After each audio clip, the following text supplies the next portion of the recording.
Ahí está, Rolo. Richard, el contexto es el siguiente. El caso de Nahir Galarza, que en realidad es el crimen de Fernando Pastorizo, cometido por Nahir Galarza. Exacto. Ya tuvo todo un desarrollo que vamos a repasar.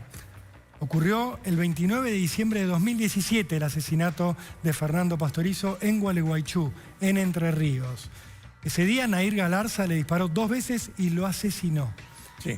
Así se demostró en el juicio oral que se hizo en 2018, así lo ratificó la Cámara de Casación de la provincia de Entre Ríos, así lo reconfirmó el Tribunal Superior de Justicia de Entre Ríos, y ahora el tema está en la Corte Suprema de Justicia de la Nación. Déjame agregar que en la Corte Suprema de Justicia de la Nación, ya el Procurador General de la Nación, Eduardo Casal, ya dijo que el recurso debe ser rechazado porque no tiene ningún sentido.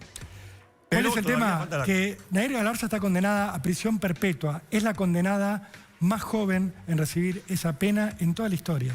Tenía 19 años cuando le dictaron la perpetua. Fernando Pastorizo, la víctima, tenía 20 años para cuando ocurrieron los hechos. Nahir Galarza ahora, a través de un representante, vendió una versión de su historia a una productora que elaboró una película. Una película con actrices y con actores. Una película donde, entre otras falsedades, se le pone un nombre que no es a Fernando Pastorizo, se lo trata de Facundo, porque obviamente querían cubrirse legalmente. Pero lo que ustedes pueden ver es una película ficcionada sobre una versión, o sobre varias versiones, que da Nahir Galarza. No es una entrevista a Nahir Galarza, es actores y actrices componiendo personajes basados en una versión de Nahir Galarza, por la cual recibió muchísimo dinero. Que quede claro, en dólares estamos hablando. No es lo mismo que una entrevista periodística como la de Thompson, donde no hubo dinero, ¿sí? Y donde habla un protagonista. La película de Nahir Galarza es una ficción basada en la versión de Nahir. Y está repleta de mentiras. Está repleta de falsedades. ¿Por qué? Y esto lo digo a título personal. Insulta la memoria de Fernando Pastorizo. La insulta.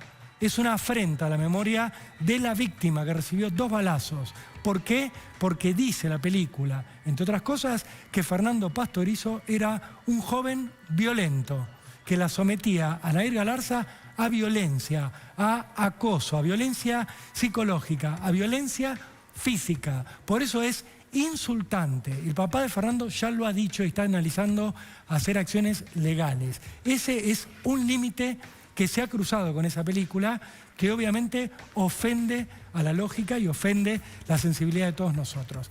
Lo que queremos mostrarles ahora es la realidad del expediente, lo que verdaderamente se demostró en la justicia, y sobre todo les vamos a mostrar cómo Nahir Galarza, la verdadera, la de carne y hueso, la que tenía 19 años cuando agarró la pistola de su papá policía, se subió a una moto que iba siendo conducida por Fernando Pastorizo y le disparó 2 veces. Un tiro en la espalda mientras él manejaba, o sea, de manera totalmente traicionera y cobarde, y luego cuando Fernando cayó, un segundo tiro con el cual lo ejecutó, ¿sí? Terminó su tarea, se aseguró de que Fernando estuviera muerto. Luego regresó a su casa, subió a su cuenta en las redes sociales un mensaje de amor destinado a Fernando Pastorizo diciendo: sos mi ángel, siempre te voy a amar.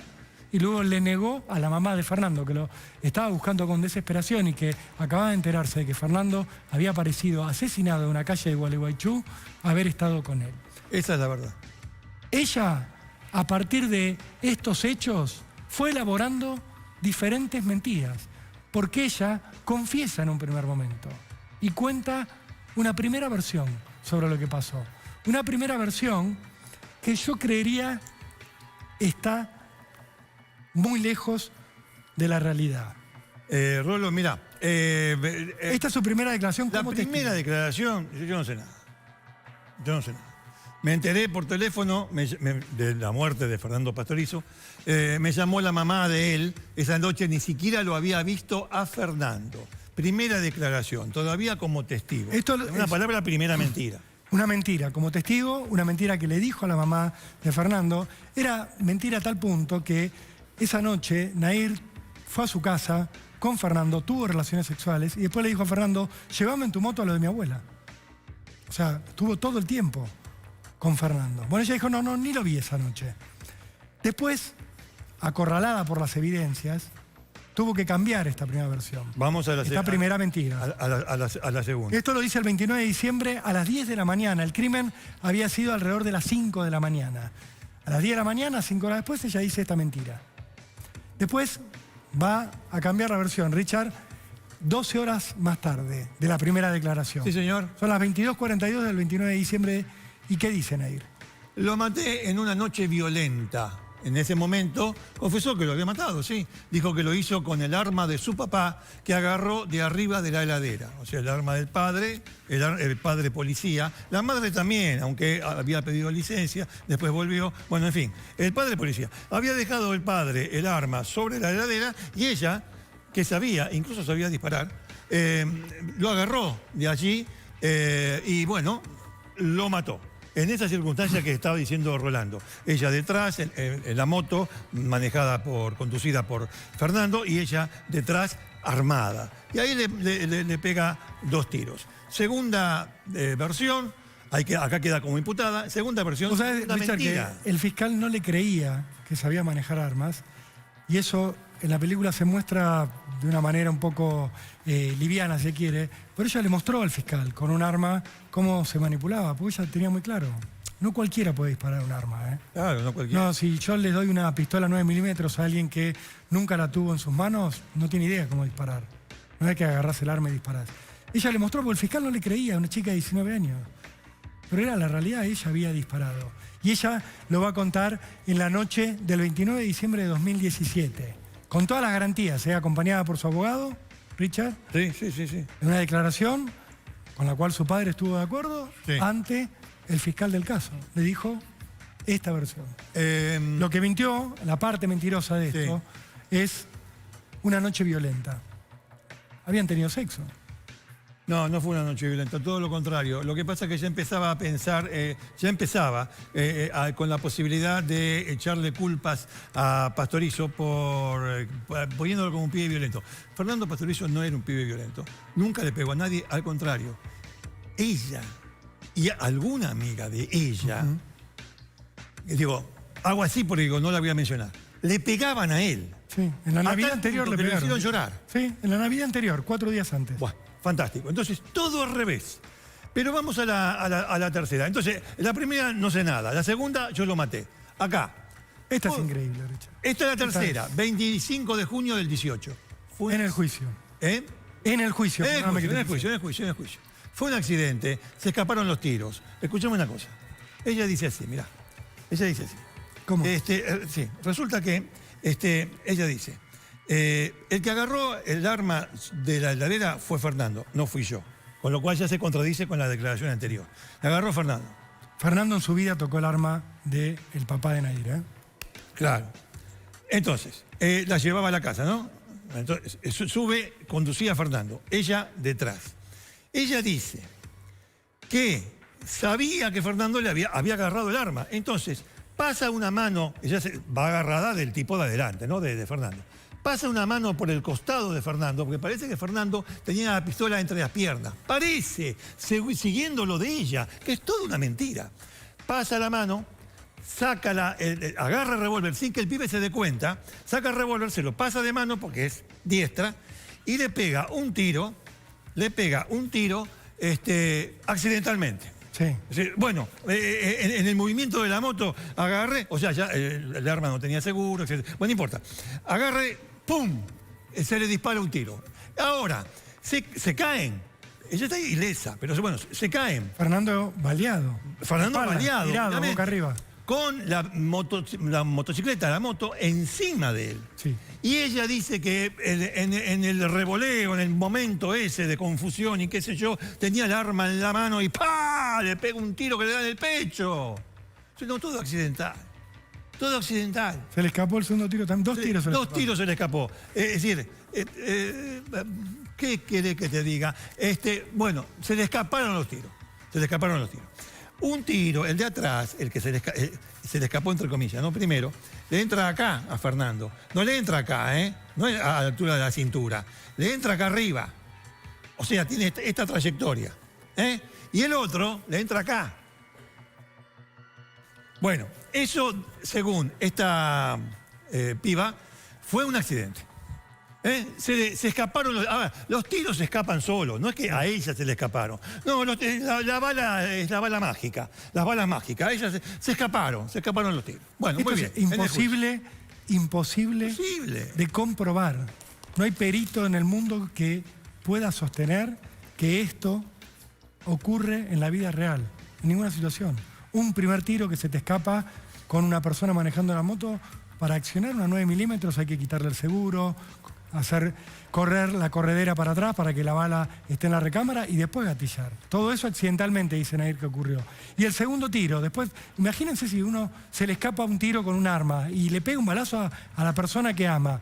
Lo primero que haces es soltar el arma. ¿Cómo ella se baja después de caer de la moto con Fernando? Vuelve a agarrar el arma y se para delante de Fernando para que se le escape el segundo tiro.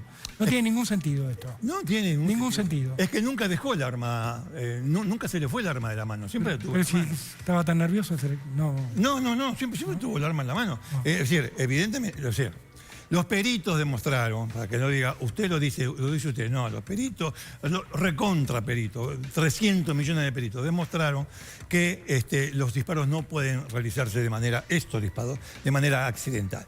Que ella tenía el arma, no la tenía el pibe, tenía el arma, porque la había agarrado el sobre de la heladera, y le pega, ping, así, ¿ves?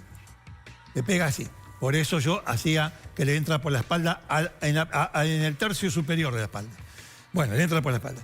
Y después el pibe se cae, ella se acerca y lo remata. No hay accidente, no hay accidentalidad en esta sucesión de dos disparos. El segundo es de remate. ¿Se entiende? Una ejecución. Richard, después del juicio donde es condenada a prisión perpetua por el homicidio que está grabado por el uso del arma y por el vínculo que ella intentó negar, se habían ido de vacaciones junto con la familia de Nair a Brasil. Fernando había viajado con ellos. Imaginen el vínculo, lo que era. La defensa trató de mostrar que no, que era algo muy eventual. 4 años de noviazgo tuvieron. Sí, permanente. Más allá de que puedan haber estado con otra persona en el medio, 4 años de noviazgo. Después del juicio, introducen desde la defensa de Nair Galarza un nuevo elemento que hasta entonces no se había evaluado. Es cierto que no se había evaluado, porque era falso. ¿Qué dicen en la defensa? Dicen que Nair sufría violencia de género. Esta cuestión de la violencia de género va a ir mutando. Sí, escucho bien, va a ir mutando. Primero se va a plantear una violencia de género que surge de una cuestión y después otra violencia de género que supuestamente surge de otra. En agosto de 2020 cuentan que Nair Galarza, cuando tenía 16 años, había sufrido una violación o un intento de violación que ella había denunciado en 2014. ¿De qué se trataba eso? Y lo hemos contado aquí, sí, porque fuimos al expediente. Le mostramos el expediente y todo. Y fuimos a ver las pruebas. Nair Galarza, cuando tenía 16 años, falta a una clase de educación física del colegio. La buscan por todos lados, no aparece. Cuando vuelve finalmente a su casa, el papá, policía, le pregunta, ¿pero qué pasó? Y Nair dice, me secuestraron. Me subieron a una camioneta, me llevaron a un descampado. Descampado. Me intentaron violar, me manosearon, estuve atada. Sentí un olor raro. Sentí olor raro, como que me dieron algo. Y el padre le dice, bueno, hagamos la denuncia. Policía, vamos a hacer la denuncia. Claro. Y Nair fue a hacer la denuncia. Sí, señor. No habló de nadie en particular en esa denuncia. No habló de nadie en particular. Solamente la familia de Nair, cuando le preguntaron, bueno, ¿puede haber alguien metido? Sí, Nair tiene novio, dijo la familia, Fernando Pastorizo. Por eso intentaron vincularlo de manera canalla a Fernando con aquel episodio, que la justicia determinó que era un invento de un adolescente. Acá está, la justicia determinó que Nair inventó. Que se había hecho la rata y que había inventado toda esta historia para justificarse delante de sus padres. Por eso se desestimó. O sea, si hubiera pasado sería terrible, pero no pasó.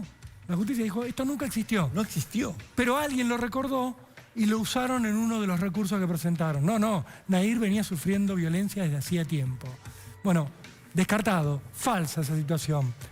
Entonces hubo un nuevo planteo que tenía que ver con otras cuestiones. Si te parece, Richard, lo vamos repasando, porque esta teoría de la violencia de género... La meten para tener un motivo constitucional para ir a la Corte, porque usted sabe que Argentina suscribió tratados internacionales que tienen que ver con la defensa de la mujer, los derechos de la mujer, etcétera, etcétera. Y justamente para contener el tema de la violencia de género. Entonces, lo usaron a propósito, es como si están ahí en los libros. Che, ¿encontraste algo? Sí, mirá, podemos ir a la Corte si ponemos tal cosa. Y la pusieron, todo mentira. Richard, como no se sostenía ese tema de la violencia de género que había sufrido siendo adolescente, inventaron otra situación, que es, en realidad, Nair era víctima de violencia por parte de Fernando Pastorizo. El padre de Nair le tenía bronca a Fernando por esa situación, que es falsa. Fernando nunca fue violento con Nair. Y por eso, en realidad, el que mató a Fernando Pastorizo fue el papá de Nair. No fue Nair. Cosa que dijo después de haber llegado a la Corte. Sí. O sea, después del juicio se le ocurrió todo esto. Se le ocurre eso, plantea esta mentira, dice que es víctima de violencia de género, dice que fue abusada por un tío. Por un tío, sí. Cuando era chica. Tío paterno. Le dijeron, bueno, denúncielo. Bueno, lo denunció aparte. Mire que esta chica no tiene límite, ¿eh? Fue e hizo la denuncia contra el tío. Claro. Dijo, mi tío abusó de mí cuando yo era chica. La justicia tomó la denuncia, la investigó y sobreselló al tío. Tiene nada que ver. No encontró ninguna prueba, más allá del crimen de Fernando, de que eso haya existido. Entonces, lo único que quedó en pie es el tema de la violencia de género y el supuesto rol del padre. Como se trata de un tema de violencia de género y la Corte Suprema de Justicia de la Nación tiene una sensibilidad particular con el tema, tiene una oficina destinada a eso, eso mantuvo el tema abierto en la Corte, donde está ahora. El procurador ya dijo, son todas cuestiones que no tienen ningún asidero, ninguna prueba que realmente nos permita pensar que aquí hay un contexto de violencia de género que no se analizó. Y la última de las excusas, diría yo a esta altura, que planteó Nair Galarza fuera de tiempo, pero en este mismo recurso, de la mano de una abogada, lo desestimaron porque entró fuera de tiempo, es Nair en realidad es esquizofrénica y por lo tanto es inimputable. El día de mañana van a inventar que viene de Saturno. ¿Quién lo dijo eso? Un perito de parte, o sea, alguien a quien le pagó la defensa de Nair. Pero entró tarde esa cuestión. Al planteo de la Corte entró tarde, con lo cual ya eso lo desestimaron, pero se lo contamos para que se dé una idea de las cosas que ha planteado Nair Galarza alrededor del crimen que cometió. ¿Sí? Aquí, bueno, aquí está la denuncia de su tío paterno por abuso durante su infancia. Sí. Esto, en abril de este año, fue sobreseído. quedó cerrado. Les digo una cosa, lo del padre también fue archivado. Sí. Lo del padre fue archivado. Le quiero decir, ¿vio la violencia de género? Dos cosas desde mi parte para cerrar este caso. Vio el tema de la violencia de género que yo le comentamos con Rolando, que es un recurso de unos abogados afiebrados. Muy bien. Ustedes saben que en el juicio apareció una perito llamada Alicia Paday, que declaró que sí, efectivamente, ella era víctima de violencia de género por parte de Pastorizo. Y que estaba muy cerca de haber sido una chica abusada. Una perito, Alicia Paday. El tribunal le pregunta a esta perito, dígame, ¿en qué se basa usted? O sea, ¿cuántas entrevistas hizo con Nair? ¿Cuáles fueron los exámenes que usted practicó? No, yo solamente la vi 40 minutos. Por poco, Alicia Paday, por poco, queda procesada por falso testimonio. ¿Está? Y para finalizar, desde mi parte siempre, digo lo siguiente. Este no es el caso Nair. Este no es el caso Nair.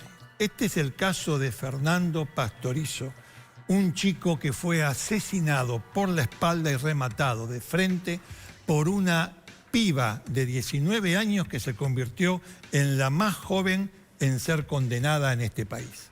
El caso es el caso de Fernando Pastorizo. Nada que agregar, Richard. Ha quedado muy claro todo. El último dato que les digo es, Nair Galarza va a salir en libertad. Cuando cumpla 54 años va a volver a la calle, porque a ella no le rigen la nueva ley que impide que un condenado a perpetua pueda recuperar la libertad. Así que Nair Galarza va a volver a vivir entre nosotros en algún momento. Así que ojo con lo que pensamos que está siendo injusto con ella, porque Fernando Pastorizo nunca más va a volver con sus padres. Nair sí va a tener esa posibilidad, aún mintiendo.